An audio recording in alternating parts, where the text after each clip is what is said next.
dengan sangat pentingnya untuk makrifat atau memahami ilmu makrifat untuk mengingat Tuhan. Kita harus berusaha sekuat mungkin dari sekarang, mumpung masih sehat, masih diberikan umur.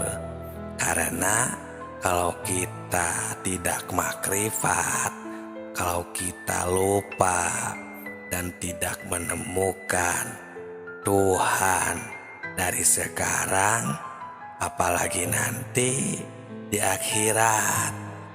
Assalamualaikum warahmatullahi wabarakatuh. Hamdan wa syukron lillah, assalatu wassalamu ala rasulillah. Terima kasih yang sudah singgah di channel yang sederhana ini. Semoga berkah selalu.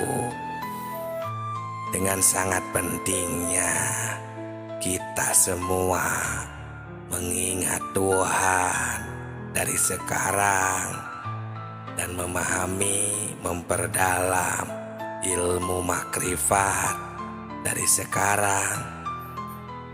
Kita harus berusaha sekuat mungkin, karena kalau kita lupa kepada Tuhan sekarang di dunia ini, apalagi nanti di akhirat, pasti akan lupa. Sedangkan kalau kita lupa karena tidak diberitahu oleh kedua orang tua, itu kita sudah tidak bisa menghisab atau tidak bisa menyalahkan kedua orang tua kita. Ini sesuai dengan firman Allah di surat Al-A'raf ayat 173. Allah Subhanahu wa Ta'ala memberikan peringatan yang berbunyi Bismillahirrahmanirrahim. Autakulu innama asroka abauna min qablu wa kunna dzurriyyatam min ba'dihim afatulikuna fa'alal mubtilun. Yang artinya, agar kamu tidak mengatakan sesungguhnya orang yang telah mempersekutukan Tuhan sejak dahulu itu adalah orang tua kami, sedangkan kami adalah anak keturunan sesudah mereka. Apakah engkau akan membinasakan kami karena perbuatan orang-orang yang sesat dahulu? Nah, sahabatku, di sini orang tua kita akan dalam bahaya jika kita tidak makrifat, tidak bisa mengingat Allah dengan benar dari sekarang. Tapi kita sudah tidak bisa lagi menyalahkan mereka dengan kelalaian kita di dunia ini, karena kita terlena, karena kita berleha-leha dengan kehidupan ini. Nah, di sini marilah semua, khususnya orang-orang yang beriman, mari kita bangkitkan pikiran kita untuk menyadari, mentafakuri, karena sudah jelas dan dapat kita pahami tadi di ayat 173 tadi, bahwa Allah betul-betul melarang kita melupakannya. Jaga jangan menyalahkan kedua orang tua, apalagi menghisabnya. Karena kita sebetulnya sudah diberitahu oleh Allah Subhanahu wa Ta'ala, oleh Tuhan, dengan melalui wahyu-wahyunya kepada Nabi Muhammad Sallallahu Alaihi Wasallam di ayat sebelumnya, di ayat 172-nya, bahwa semuanya manusia di alam roh sudah dipersaksikan kepada Allah Subhanahu wa Ta'ala di alam rahim. Nah, kenapa kita sekarang malah melupakannya lagi, tidak makrifat lagi, sehingga kita ya sama sekali tidak tahu Tuhan kita, tidak tahu Allah Subhanahu wa Ta'ala. Dari sekarang lupa sama sekali. Padahal melalui wahyu dari Nabi Muhammad SAW bahwa kita sudah mengatakan qalu bala syahidna, bahwa kita sudah bersaksi.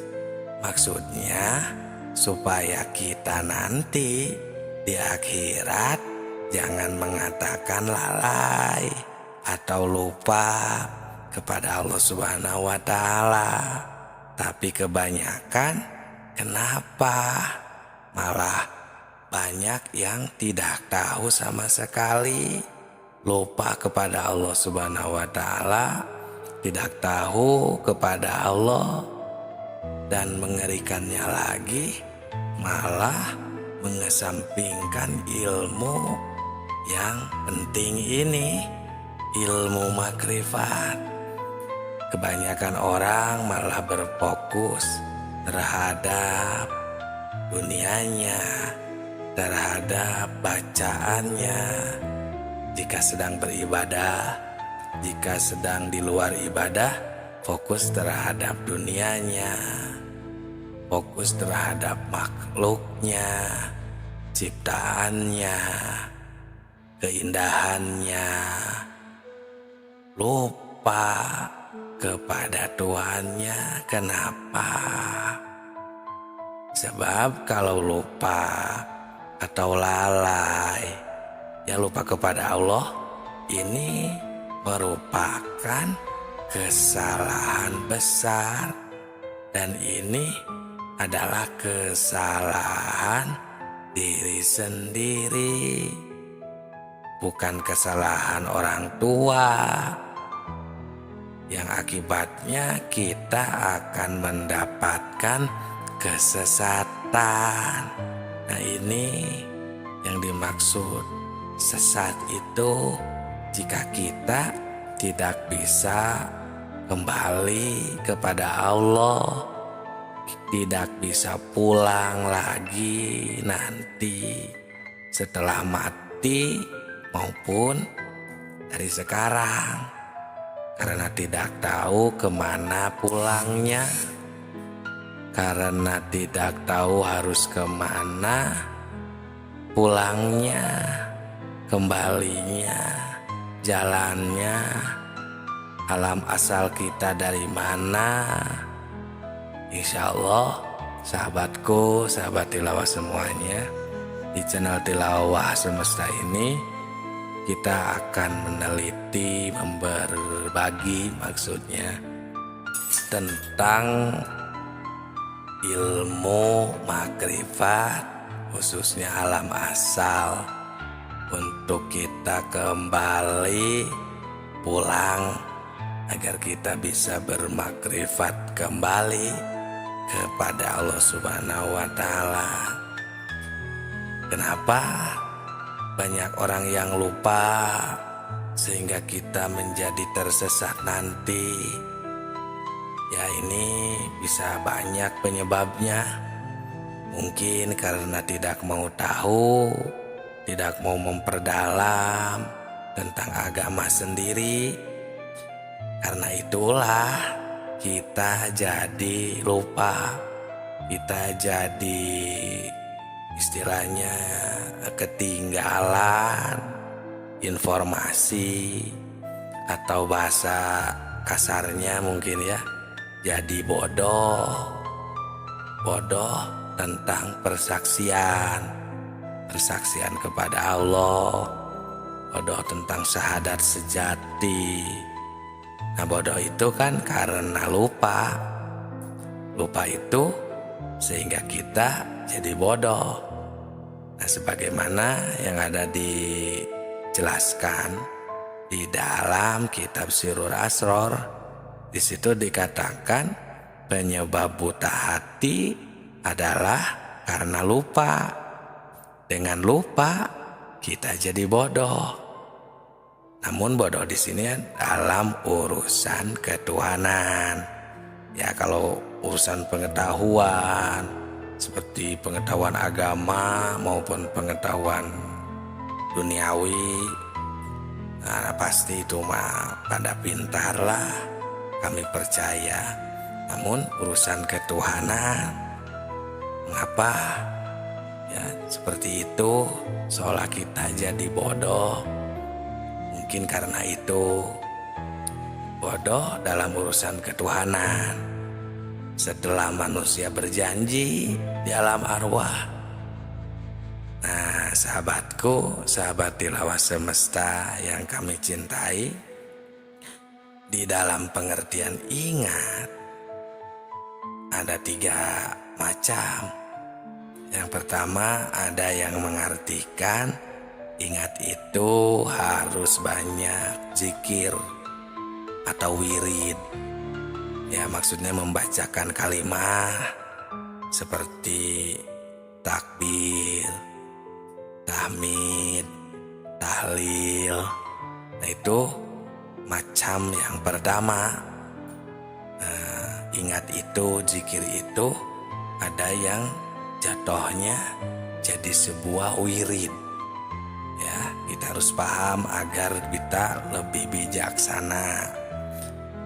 Terus makna yang kedua, macam yang kedua, ada yang mentafsirkan ingat itu harus banyak mengingat itu dengan memperhatikan hukum-hukum Allah.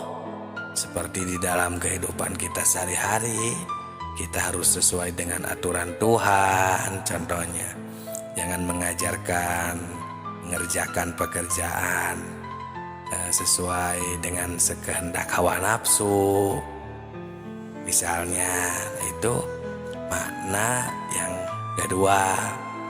Ya, sudah bukan lagi makna yang pertama yang membacakan kalimat wirid untuk yang makna kedua. Nah, yang ketiga nih, yang paling tinggi, ada yang mentafsirkan ingat itu yaitu sebagaimana yang sudah dijabarkan dalam kitab-kitab tasawuf seperti kitab Hikam. Di sana para haripillah mentafsirkan bahwa tentang ingat itu, kita selaku manusia yang ada di jagat raya ini emang harus mengingat atau bertemu kembali agar kita tidak melupakannya, yang disebut dengan ilmu makrifat, bersyahadat, yang tidak hanya syahadat ikrar atau tidak hanya mengucapkan. Nah, jadi di dalam menafsirkan ayat seperti ayat yang tadi itu jadinya sangat berhati-hati, karena urusan ingat itu adalah urusan hati atau urusan kolbu, yang mana itu penafsiran yang sangat tinggi. Jadi kita harus berhati-hati. Nah, terus bagaimana untuk orang-orang, sedangkan kebanyakan yang mengartikan zikir itu atau ingat itu kebanyakan jatuhnya adalah wiridan atau aurad, seperti membacakan kalimah-kalimah subhanallah, Allahu Akbar, alhamdulillah, la ilaha illallah. Pokoknya kalimat-kalimat yang jatuhnya wirid. Nah, itu juga tidak apa-apa, itu masih zikir. Ya, itu istilahnya penafsiran tingkat dasar. Tapi kita harus ingat juga bahwa zikir itu atau ingat itu adalah pekerjaan hati, pekerjaan kolbu, harus pakum bil wahir, ya, sesuai dengan kenyataannya, sehingga bisa dirasakan oleh orang yang mengingatnya. Nah, untuk mengingat dengan sebenarnya ini harus melalui proses tertentu, karena kolbu itu tidak akan bisa dibohongi.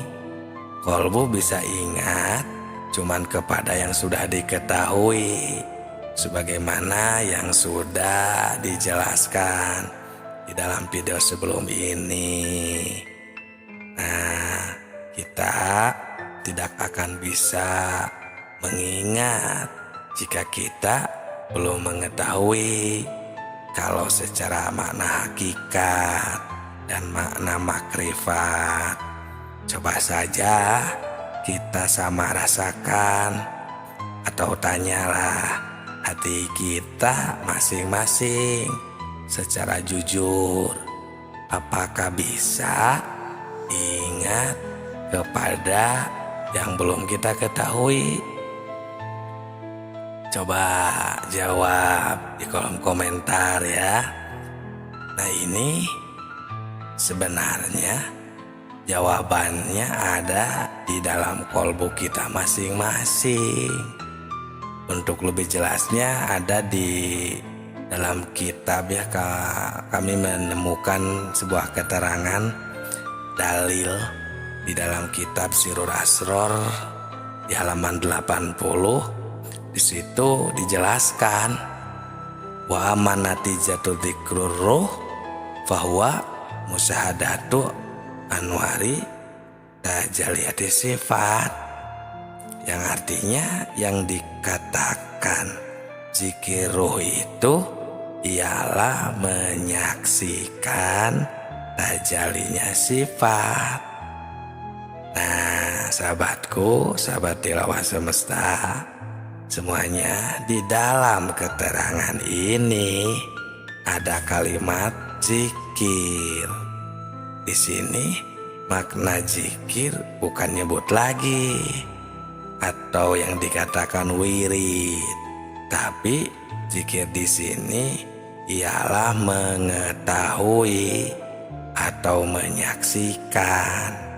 Tapi untuk ingat itu harus mengetahui terlebih dahulu kepada yang akan diingatnya.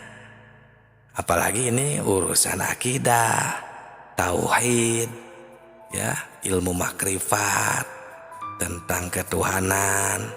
Harus betul-betul kita ini, ya, positif kepada yang akan diingatnya. Nah, sebenarnya sering ini kita baca yang suka aurad ya, khususnya ada kalimat ketika kita sedang wirid ba'da sholat, biasanya suka dibacakan berbunyi afdolul dzikri fa'lam annahu la ilaha illallah. Nah, coba sekarang kita terjemahkan dulu ya. Afdolul dzikri, yang paling afdolnya dzikir itu adalah fa'lam, ketahuilah. Nah, ini dikuatkan dengan fa jawab di sini ya. Fa'lam, maka ketahuilah apa yang harus kita ketahui ini. Annahu la ilaha illallah, tiada Tuhan selain Allah. Nah, jadi fa'lam, harus tahu.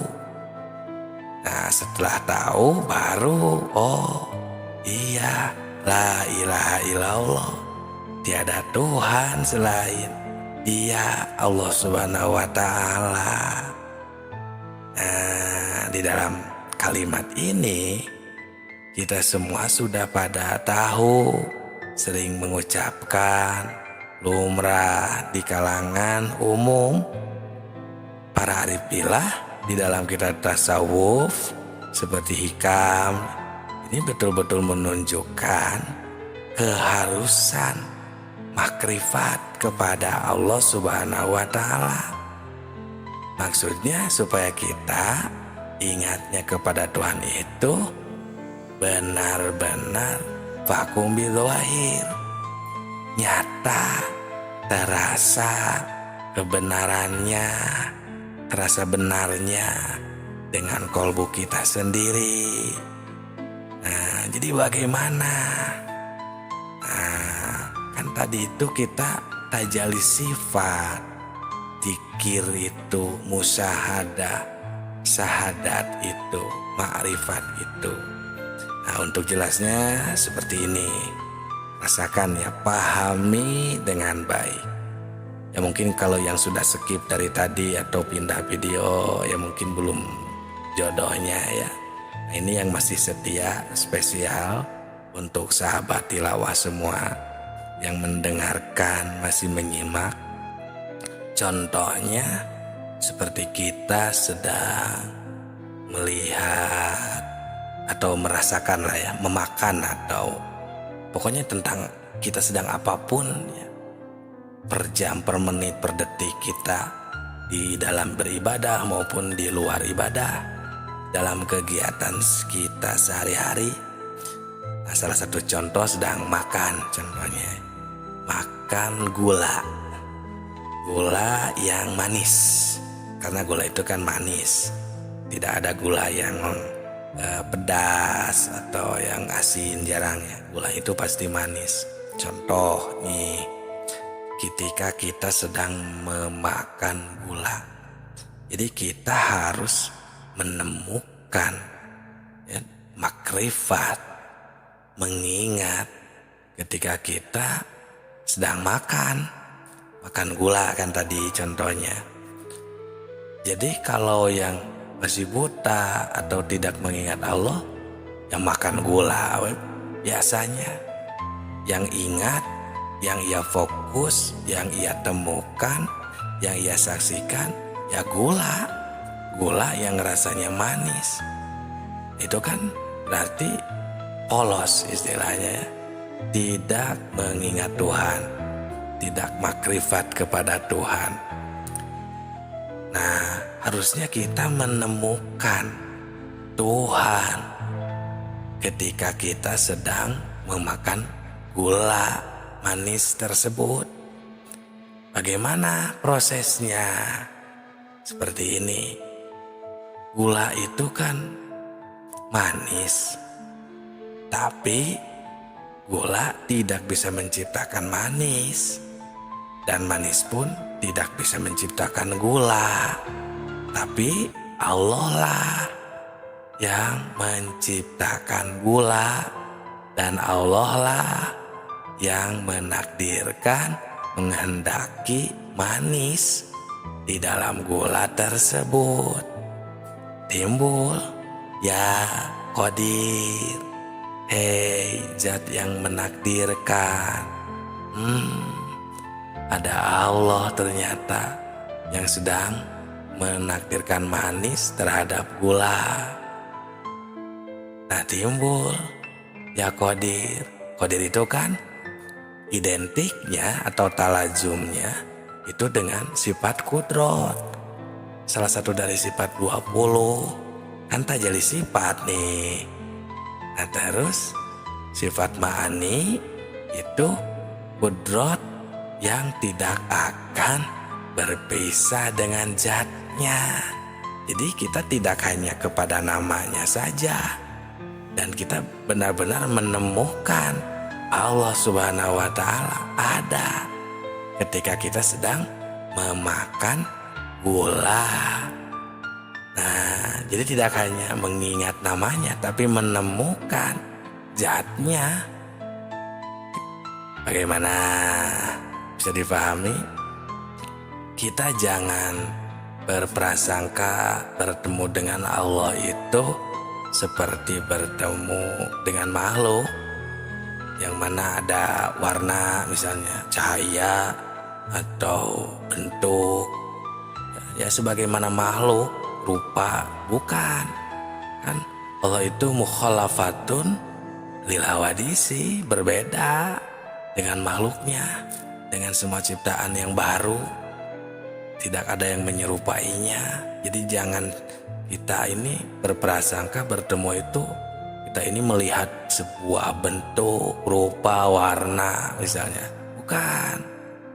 Tapi yang tadi, ketika kita tajali sifat, seperti tadi pokoknya ya prakteknya, contohnya.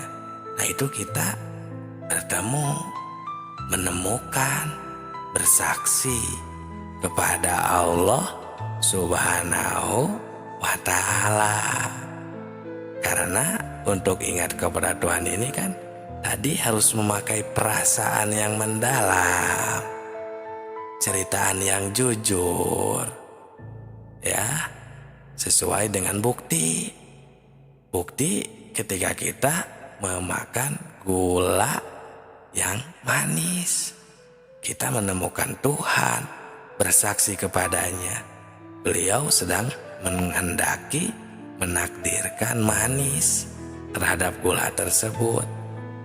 Kalau istilah santri ini ada di dalam kitab Alfiyah, ada bahasa wa ba'da fi'lin fa'ilun fa'indohar. Nah, ketika sesudah fi'il, pekerjaan, ciptaan, itu pasti ada fa'il, ada yang mengerjakan, ada yang istilahnya fa'il. Ya mana mungkin kita bayangkan contohnya ada cangkul di tengah sawah hidup sendiri, kan tidak mungkin. Pasti ada yang menggerakkannya dan tidak akan berpisah antara sifat dan zatnya itu. Ya, tidak akan berpisah fi'il dengan fa'il itu. Pasti ada Allah yang sedang menghendaki manis terhadap gula tadi. Nah itu tidak akan berpisah sifat dengan zatnya itu. Mustahil untuk bisa ya kita saja contohnya. Kan tidak mungkin berpisah kita, diri kita, jasad ini, zat diri kita sendiri dengan sifat kita. Kan pasti menyatu. Tidak mungkin kalau misalnya sahabat tilawah yang sedang mendengarkan ini orangnya baik hati atau ganteng atau cantik misalnya, tapi badannya ada di sebelah pojok kiri, terus kecantikannya atau sifat baiknya ada di pojok sebelah kanan, kan mana mungkin. Itu tidak akan berpisah. Nah itu sahabatku ya, kita ini harus jujur. Nah kalau kita sudah vakum, sudah terasa di dalam kolbu kita sudah nasiun an dalilin ya, sesuai dengan dalilnya juga. Nah itu jangan diragukan lagi, karena man lam yaduk lam yadri. Nah ya, barang siapa yang tidak menemukan, tidak mengalami, itu lam yadri, itu tidak akan mengetahuinya.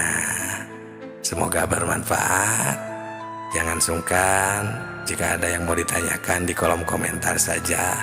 Terima kasih yang sudah like, komentar, dan subscribe-nya. Semoga berkah.